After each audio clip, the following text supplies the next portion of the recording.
39 മുതലുള്ള വാക്യങ്ങൾ മറിയമും എലിസബത്തും തമ്മിലുള്ള ഒരു കണ്ടുമുട്ടലാണ്. നസറേത്ത് എന്നറിയപ്പെടുന്ന കൊച്ചു പട്ടണത്തിൽ നിന്ന് ഏകദേശം 150 മൈലുകളോളം ദൂരെയുള്ള യഹൂദ മലനാട്ടിലേക്ക് മറിയം യാത്ര ചെയ്യുന്ന ഒരു യാത്രയാണ് 39 മുതലുള്ള വാക്യങ്ങളിൽ കാണാം. This is A meeting between A new gen and old Jan. അപ്പോൾ ഈ പെൺകുട്ടി ഈ മാതാവിനെ തേടി ഐസൊലേറ്റഡ് ആയിട്ടുള്ള ഒറ്റയ്ക്കിരിക്കുന്ന അല്ലെങ്കിൽ ശാരീരികമായിട്ട് ഈ സന്ദർഭത്തിൽ ബലഹീനതയുള്ള ഈ അമ്മയുടെ അടുത്തേക്ക് ഈ പെൺകുട്ടി പോകുകയാണ്. അതാണ് എഴുതിയിരിക്കുന്നത്. ബന്ധപ്പെട്ട് ക്രിസ്തു ജനനം ഒരാളിൽ ഉണ്ടായാൽ സഹായിക്കാനായിട്ടും കണ്ടുമുട്ടാനായിട്ടുമുള്ള ഒരു വലിയൊരു ആഗ്രഹമുണ്ടാകും. മനുഷ്യ ബന്ധങ്ങൾ ദൈവികമാണ്. ദൈവം തരുന്ന ബന്ധങ്ങൾ നമ്മൾ മനസ്സിലാക്കി സഹായത്തിൻ്റെ കരങ്ങളുമായിട്ട് ചെല്ലണം എന്നാണ് ഈ മീറ്റിങ്ങിൽ നമ്മളെ പഠിപ്പിക്കുന്നത്. അപ്പം നല്ലൊരു അഭിവാദനം നൽകി അല്ലെങ്കിൽ ഒരു ഗ്രീറ്റിങ്സ് നൽകുകയാണ്. നമ്മളെ ഒരാൾ കണ്ടുമുട്ടുമ്പോൾ അവർക്ക് നമ്മളുടെ കണ്ടുമുട്ടൽ മുഖാന്തരം ആനന്ദമുണ്ടാകണം. നിങ്ങളുടെ ചൈതന്യം മറ്റുള്ളവരിലേക്ക് പകരണം. നമ്മുടെ വാക്കുകളിലുണ്ടാകുന്ന സംസ്കാര ശൂന്യതയും നമ്മുടെ ചലനത്തിലുണ്ടാകുന്ന ഇടപെടലുകളും നമ്മുടെ നോട്ടത്തിൽ ഉണ്ടാകുന്ന ഓരോ നോട്ടങ്ങളും മറ്റുള്ള പ്രിയപ്പെട്ടവരുടെ ഹൃദയത്തിന് വേദന ഉണ്ടാക്കുന്നു എങ്കിൽ അവർ തന്നെ ചിന്തിക്കാൻ സാധ്യതയുണ്ട് ഇവർ പോകുന്നതാണ് ഏറ്റവും നല്ലത് എന്ന്.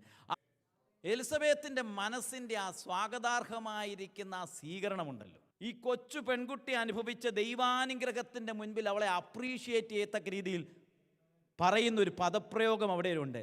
സ്ത്രീകളിൽ നീ അനുഗ്രഹിക്കപ്പെട്ടവൾ, എൻ്റെ കർത്താവിൻ്റെ മാതാവ് എൻ്റെ അടുക്കൽ വരുവാൻ ഉള്ള മാനം എനിക്ക് എവിടെ നിന്ന് ലഭിച്ചു? നമുക്കാണെങ്കിലും ഒരാൾ ഇച്ചിരി നന്മയുണ്ടെങ്കിൽ നമുക്ക് ഇച്ചിരി പറയാൻ ഇച്ചിരി ബുദ്ധിമുട്ട് വരും ഇല്ലേ? അത് നമ്മളെക്കാട്ടിലും ചെറിയ ഒരു വ്യക്തിയാണ് ഇച്ചിരി നന്മ അനുഭവിച്ചെങ്കിൽ നമ്മൾ എങ്ങനെ പറയും? മറ്റുള്ളവൻ്റെ നേട്ടത്തിൽ അവനെ ആർക്കെങ്കിലും പ്രൈസ് ചെയ്യാൻ സാധിക്കുമോ? That's very important. Elizabeth was appreciating this young girl for her achievement in their life.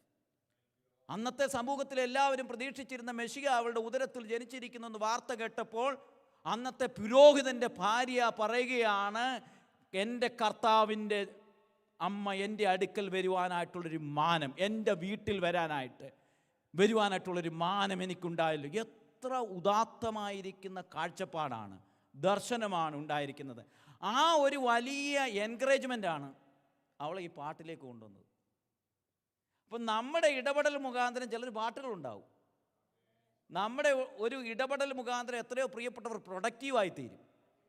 ഈ 3 മാസം ഈ വീട്ടിലിരുന്നത് കൊണ്ട് അവൾ എൻകറേജ് ചെയ്തത് കൊണ്ടും സപ്പോർട്ട് ചെയ്തത് കൊണ്ടും ഇവളിൽ നിന്ന് ഉണ്ടായ ഒരു പ്രൊഡക്ഷൻ ഇന്നും നമ്മൾ പാടുകയാണ്. ഇവിടെ പ്രായമാണെങ്കിലും ഇവിടെ എലിസബത്ത് തൻ്റെ ജീവിതത്തിൽ മറ്റൊരാളുടെ ജീവിതത്തിൻ്റെ നന്മയ്ക്ക് വേണ്ടിയുള്ള വഴിയും വാതായനവും തുറക്കത്തക്ക രീതിയിൽ തൻ്റെ ഇടപെടലുകളും വാക്കുകളും പ്രവൃത്തികളും ഒക്കെ ഇടയായി തീർന്നുവെങ്കിൽ പ്രിയമുള്ളവരെ, ഇന്ന് പകൽക്കാലം ദൈവസന്നിധിയിൽ പറയണം, കർത്താവേ, ഞങ്ങൾ മറ്റുള്ളവർക്ക് പ്രയോജനമായി തീരണം. So Elizabeth, I strongly believe that Elizabeth was the first person proclaiming Jesus is the Lord. New ടെസ്റ്റ്മെൻറ്റിൽ പിന്നീട് ഒത്തിരി പേര് കാണുന്നുണ്ട്. കാരണം ആദ്യമായിട്ട് എലിസബത്താണ് യേശുവിനെ കർത്താവ് എന്ന് പറയപ്പെടുന്ന പബ്ലിക്കായിട്ട് പ്രൊക്ലെയിം ചെയ്യുന്നത് അല്ലേ?